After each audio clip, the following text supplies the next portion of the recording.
Michael Cohen may have pleaded guilty to lying, but he still wants us to believe that it was all the president's fault.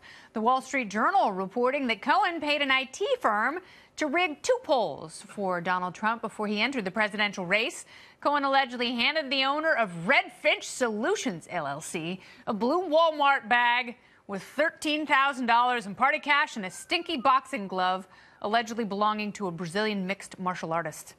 Cohen, well, he didn't deny it, but he was quick to pass the buck, tweeting, quote, "As for the WSJ article on poll rigging, what I did was at the discretion of and for the sole benefit of real Donald Trump, POTUS. I truly regret my blind loyalty to a man who doesn't deserve it." Cohen claims he paid the firm a total of $50,000, and all of it was by check, but the firm's owner says no, he only received $13,000. The Journal reporting that Cohen asked for and received a $50,000 reimbursement from the Trump Organization. This prompted the president's current lawyer, Rudy Giuliani, to tell the Journal, quote, "The president did not know about this if it happened. The real takeaway from your story is, didn't he steal $37,000?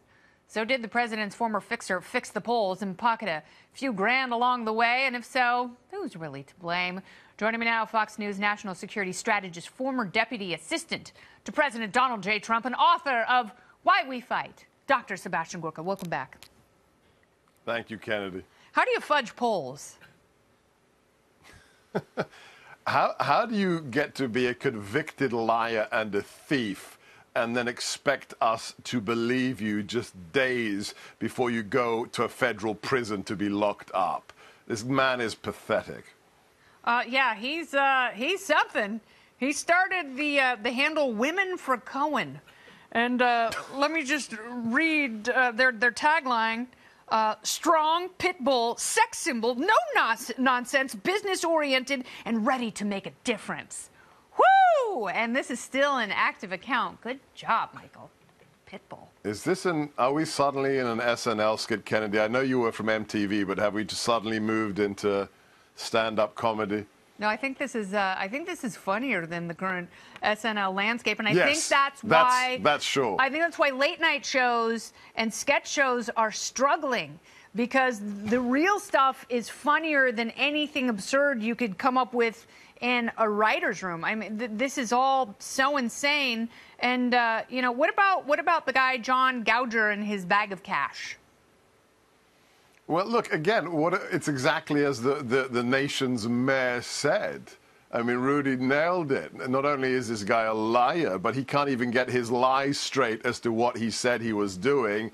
And it just proves that he's a thief as well as a liar. So it's a sad, let's be Christian about it.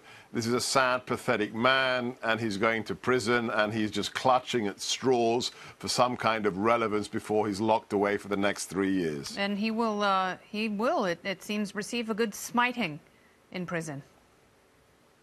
Yeah, I'm not sure that Mr. Cohen will be the gang leader in prison. Let's just put it like that. No, it doesn't appear to be so. But let's talk about Rudy Giuliani a little bit. This is a person with whom I interfaced briefly in the 1990s. Almost lost my job, but thank goodness for Providence and a forgiving Sumner Redstone at the time. But why is Rudy Giuliani out there on behalf of the president? Because it seems like every time he goes in front of cameras, he makes things worse, and he makes the story about him. I'm not sure that's fair. I'm not sure that he makes the story about himself. Everybody needs, you know, I was in the Oval Office with the president today, and, you know, he's a little bit busy right now, and everybody needs a Rudy Giuliani on their team. And whenever I see that Rudy, you know, I don't know about you. You've got your own personal history. I get a warm feeling for this man. Americans relate to him. New Yorkers relate to him. And he just shoots from the hip half the time, and that's okay. They relate to a time when the city ran more smoothly. Yes. And that Rudy Giuliani, there are people who long for that Rudy sometimes, because there are other times when he doesn't do his client a great service by going out and saying that maybe there were people on the campaign who were colluding with Russia. But that's not what he said. Well, it's a classic It's a classic selective quote. If you watch the whole interview then in context, here's the cure to selective quotes. Don't say things that can selectively be abstracted to make you look like a weirdo. Not everybody can be as smooth as Kennedy. I am so far from smooth. I am as prickly and as I mean, when it comes to talking extemporaneously on live television, yeah, it's, no, it takes skill. I say some doozies, and I guess I'm giving Rudy Giuliani. That's why no one would ever hire me to defend the president or to be his mouthpiece, because I would say a lot of really interesting stuff that would get I everyone don't in know. trouble. I think you could be quite effective. You want me to have a word with the big man? No. I hear this is his favorite primetime cable news show, and for that I want to thank him. I'll get the message to him. Pretty sure he doesn't watch anything else at 9 o'clock Eastern. Sebastian Gorka, thank you so much for your time. God bless. Thank you. You too. Thank you.